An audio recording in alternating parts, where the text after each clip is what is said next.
Saudações, soberanos e soberanas! Prazer enorme ter vocês aqui no nosso canal de notícias do São Paulo. Eu sou o Cris e hoje vamos para mais um girinho de notícias aí do nosso tricolor.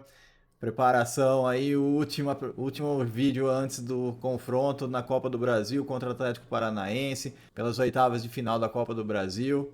Mas antes da gente começar, se inscreve aí, dá um joinha para dar uma força pra gente e compartilhe os vídeos com os outros tricolores que você conhece, beleza? Então vamos lá! Como vocês sabem, né? Amanhã, quinta-feira, 7h30 da noite, tem São Paulo e Atlético Paranaense.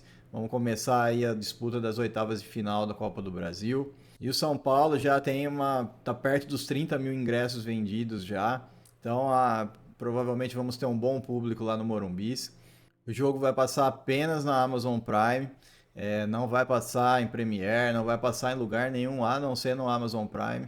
Então, se você não tem aí, faz assim num mês aí, porque essas coisas do Copa do Brasil provavelmente vão tudo passar lá.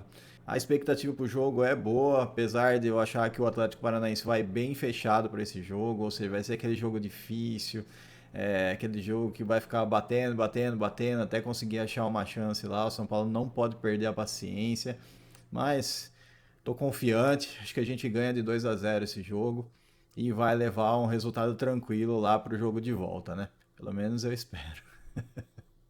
E uma das nossas expectativas para esse jogo é ver se o Mike vai jogar, né? O lateral direito do São Paulo, que foi campeão pela Copinha.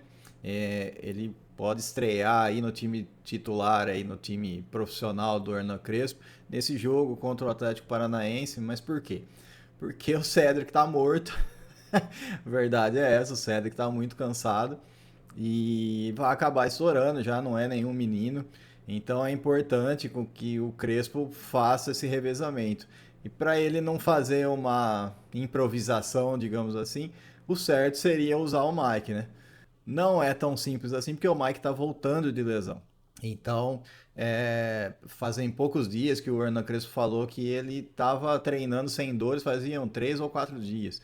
Então, assim, vai ser pouco treino pro menino, mas não tem muito o que fazer. Tem que pôr o cara para jogar e ver o que dá. A gente não vai saber se ele serve pro elenco se não tiver chance.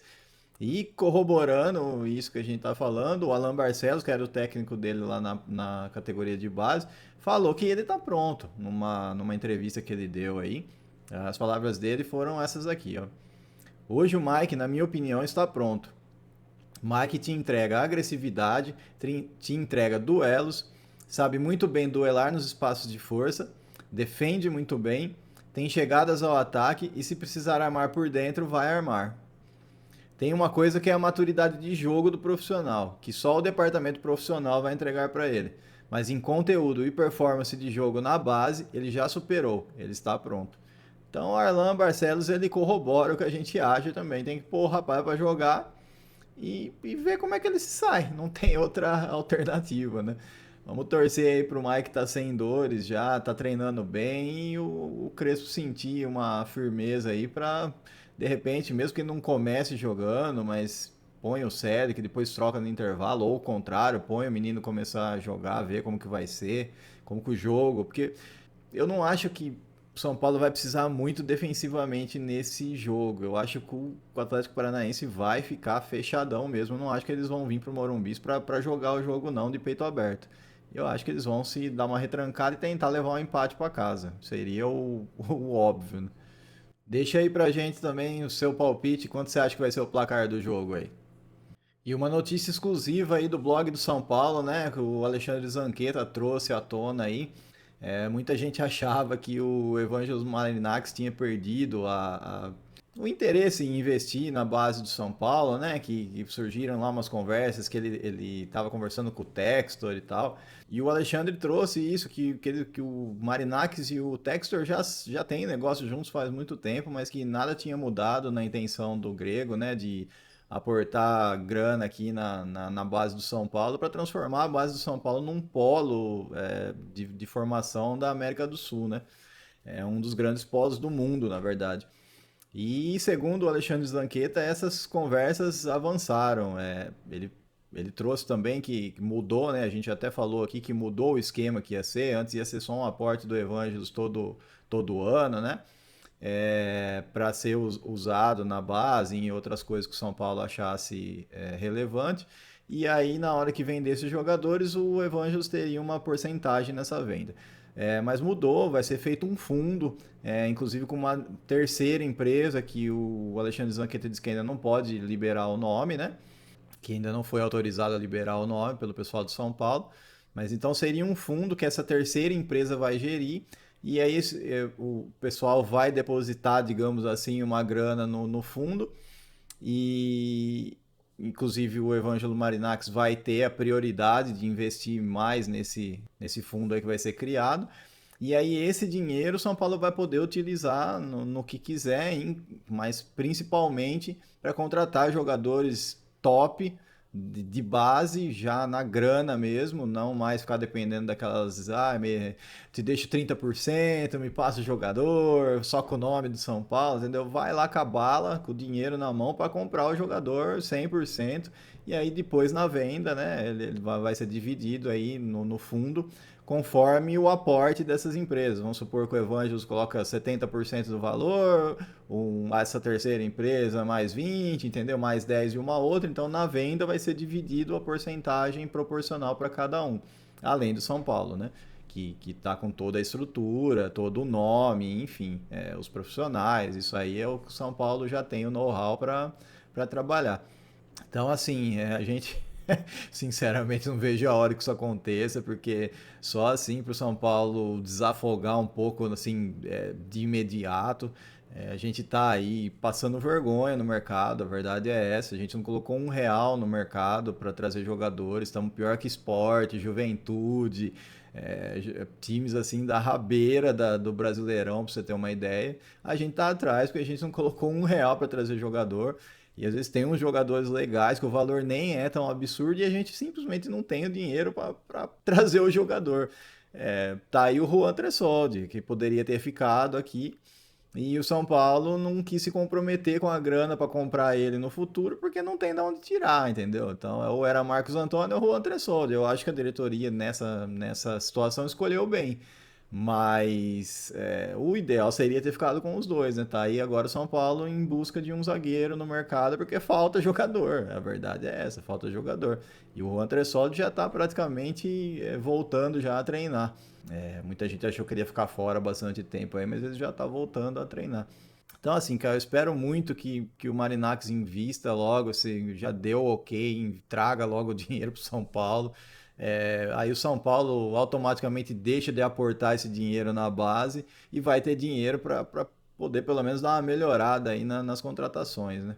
Só que o São Paulo, apesar de não ter dinheiro para investir, não colocou R$ 1 aí em investimento para trazer jogadores, porém é o segundo que mais gasta no futebol nacional com salários de pessoal, né? O Flamengo é o primeiro, gastou 605 milhões no ano passado, e o São Paulo ficou em segundo com 452 milhões com folha de pagamento, gente. É muita coisa. E aqui está incluído tudo: jogadores, funcionários, diretoria, enfim, tudo. Tudo relacionado a pessoas, inclusive o social, o clube social, tá tudo aí.